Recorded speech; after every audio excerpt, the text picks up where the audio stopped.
Hey everyone, Pastor Dave here with 10 reasons to go to church. I've been going to church all my life, and here's some things I've discovered. Number one, going to church helps you create spiritual rhythms. Most of what we do on a weekly basis has some kind of pattern, whether it's meal prep, picking up groceries at the store, or picking up your kids from childcare. We have all of these cyclical elements to what we do, and incorporating church into the mix increases your chances of doing other positive activities, being intentional. Number two, it gives you a natural exposure to other people. If you're anything like me, I'm an introvert. I get energy from being by myself. The truth is, we all need people. And if you're like me and you need to work on your social skills, this creates a great opportunity. At least in our church, in the middle of the service, we have a greeting time. We get to meet new people, introduce ourselves, get to say hi to old friends. This creates a chance for you to practice. And so if you don't feel like you do a good job, you always have next week and you can try again. Number three, building your support system. It's not enough just to go to church. You really have to put yourself out there and do it in a consistent way. You might go to church and not really connect because,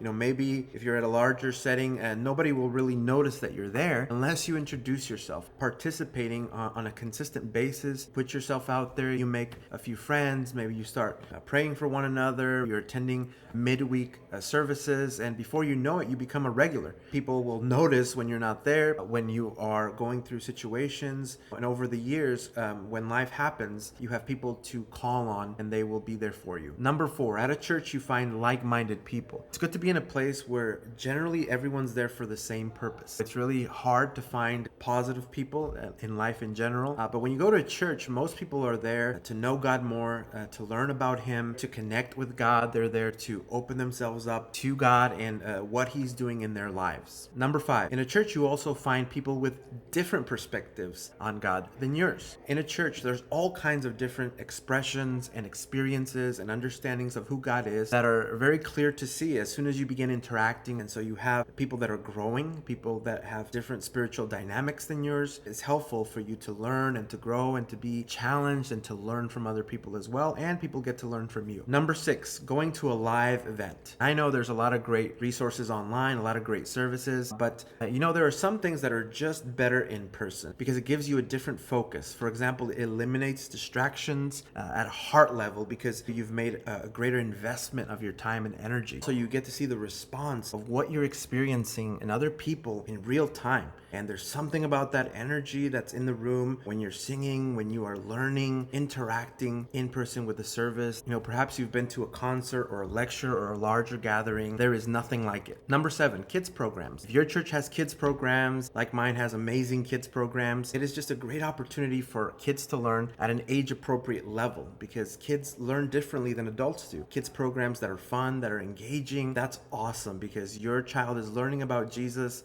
while you're learning about Jesus at the adult service. Number eight, you get to be intellectually stimulated. Throughout the service, there are different elements, different components. Generally, you get exposed to a lot of historical data, philosophical ideas, and ethical studies. And just like during the sermon, I would encourage you to bring a notepad with you so you can take notes and you can ask questions and try to see what there is for you to learn on a deeper level. Number nine, going to church gives you an opportunity to do what you say you believe. I know throughout the scriptures, there is a lot of mention of what gatherings are about, and I know in the New Testament in particular there's a lot to be said about just gathering together. But here's the truth, there is a limit to what you can do on your own. We have a specific mission, we have a personal calling and a personal mission, but we also have a collective mission, and so there's a limit to what you can do on your own. And it's great to be able to come together with other people and just amplify whatever it is that God is doing in your life. You can make a greater impact in that way. As a side note, kids generally tend to do what they see modeled out, what they see lived out. And so if you're a person that goes to church, there's a greater likelihood that your child will also want to go to church, want to participate in the services. Number 10, it's an opportunity to contribute to something greater than yourself. Most churches are involved in supporting missions internationally around the world, but also locally, supporting local ministries, local connections and organizations. But it's also an important thing for your children. As a parent, I can tell you that I want my daughters to know that the church is there for them and that the church will be there for them long after I'm gone. Number 11, yes, there's a bonus. It's not the same without you. There's a lot of great things happening at the church throughout the week, throughout the year, but it is never the same without you. You bring a unique color to the mix. And we always say at our church that the building is not the church. We are the church, the people that are opening themselves up to the leadership and the forgiveness of Jesus. Those are the people that compose the church. We're all different colors, we're all different backgrounds, but we come together. And so I hope that you're able to give church a chance. Maybe if you haven't been there in a while, check it out. And if you have other reasons why you go to church, let me know in the comments below, and I'll see you at church.